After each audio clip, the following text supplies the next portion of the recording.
So, does skin color impact my spirituality? As I said, that is a very racist question.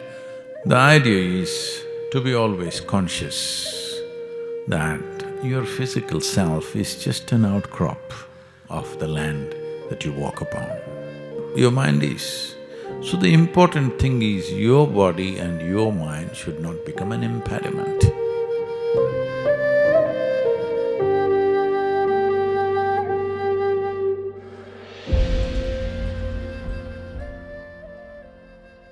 This question is from Isabel.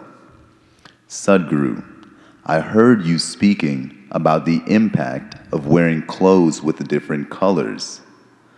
Also, the monks in Isha and India wear orange as it helps in their spiritual journey.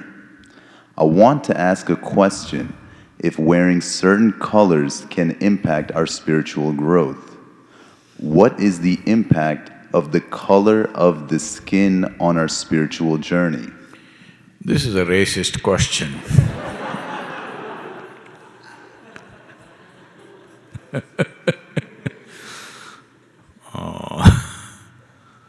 Well, the monks in India don't wear orange clothes, they largely color their clothes with the soil, with red earth, because we want to exist here as understanding always, existentially understanding, experientially understanding that what my body is just an outcrop. So there is a tradition in India of going and meditating near anthills. In this part of the world, I have not seen anthills growing like this. Do you have? I have not seen any in this region. But in southern India, everywhere in the country, generally in the tropical country, the anthills grow like that and people believe, or for a long time believed that this is a snake house. Because snakes go inside in search of some protein, because the termites are super rich in protein. Because this whole thing that they build, they are mixing with their saliva, which is a very high-quality protein, very, very high-quality protein. They're mixing with the soil and they're building it that it withstands any kinds of monsoon, any kind of weather. Architecturally, it's fantastic. And in a way, our buildings are also in the Isha Yoga Center in India are designed like a termite hill. I learnt engineering from them because I did go into the termite hills for various reasons myself. But it is said, some of the tunnels going up to 700 kilometers, a termite can locate water 700 kilometers away and go there, digging up a tunnel.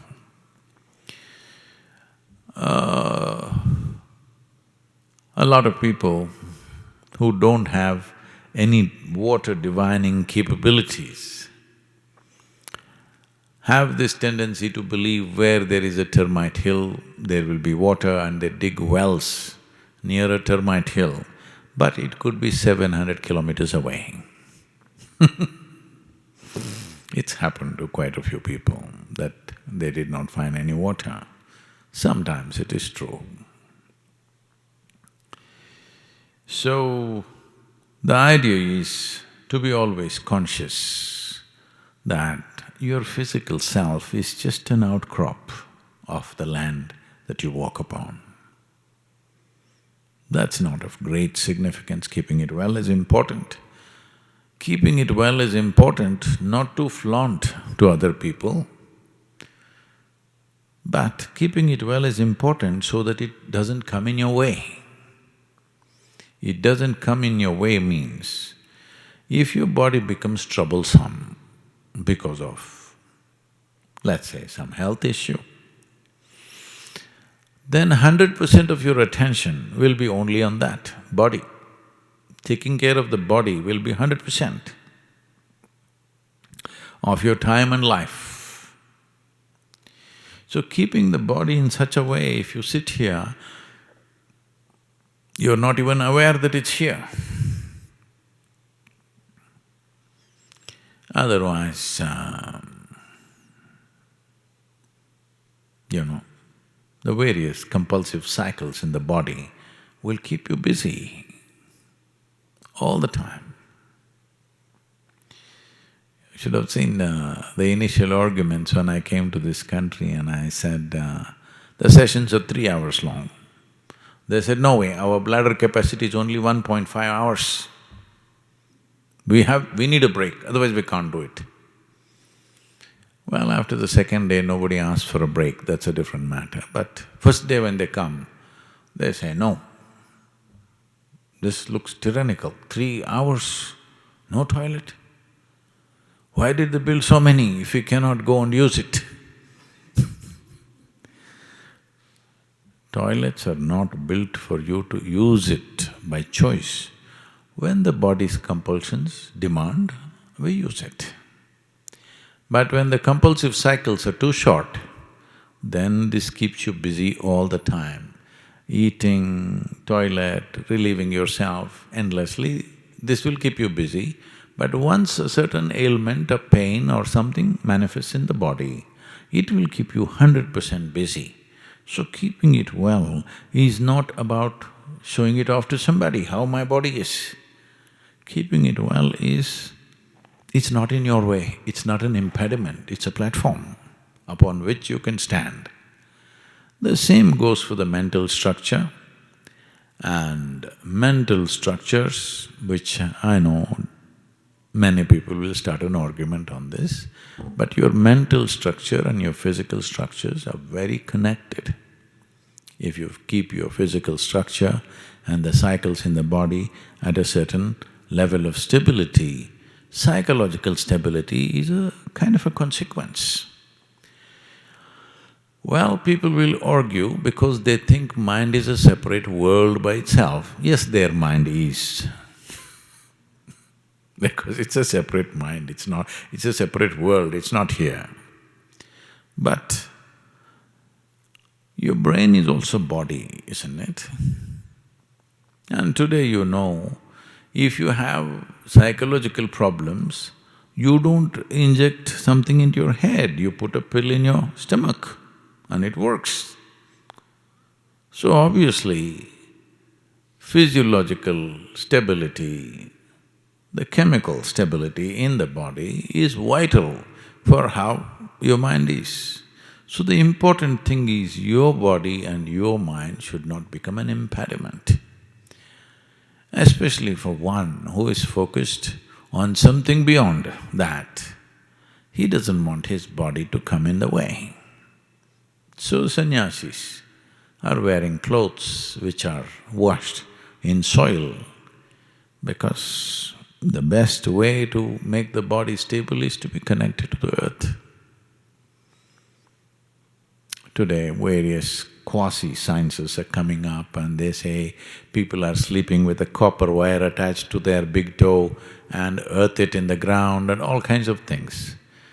All you have to do is, maybe in this country, in this kind of weather, you cannot really walk barefoot all over the place, but at least indoors you walk barefoot. At least indoors, that's not really earth. So much is in between you and earth, but at least there because still there is a benefit. So this is like earth covering yourself because your clothing has the quality of the earth and it connects you in so many ways, keeps your body aside and you're always conscious that your body is a part of this earth.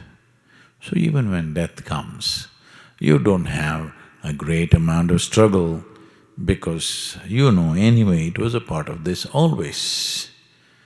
But in your head you can imagine things just to stop that imagination. So, does skin color impact my spirituality? As I said, that is a very racist question. But now anyway you ask, so why should I miss the opportunity?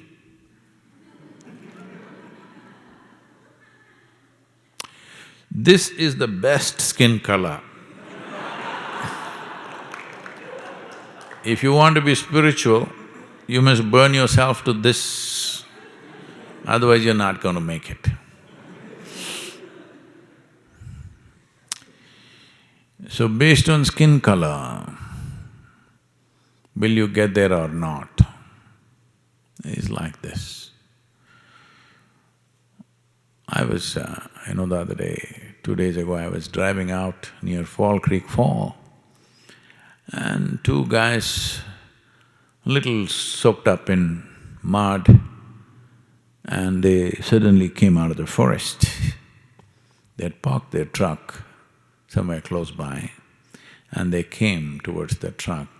Then I saw they were carrying crossbow, they had arrows and a crossbow.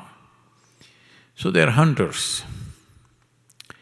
When I looked at them, the first thing, the way they were soaked in earth, because they've been lying there somewhere, and previous night there has been rains in the area, so they're all kind of a little damp with that. It reminded me of my days in the forest. Well, I never took a crossbow because I had no intention of hunting, but just being in the forest. After a week, these guys were out just for a couple of hours or maybe a few hours. I was out there for weeks. When I came back, soil was everywhere, You had to come and clean your ears, your nostrils and everything, because earth will soak into you. But they had crossbows. Let's say, these two guys, next time they went hunting in the month of December, they got lost. The game warden had told them, when you get lost, don't worry. If you get lost in the mountains, don't worry, just fire 3 shots in the air. I will come and find you. So they got lost and they fired 3 shots, nothing happened.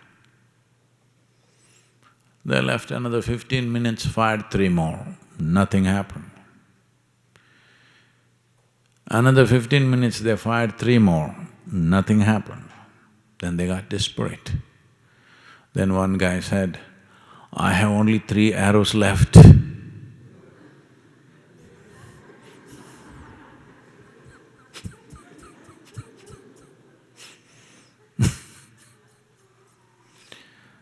So, if you're looking at your skin color and thinking whether you will get enlightened or not,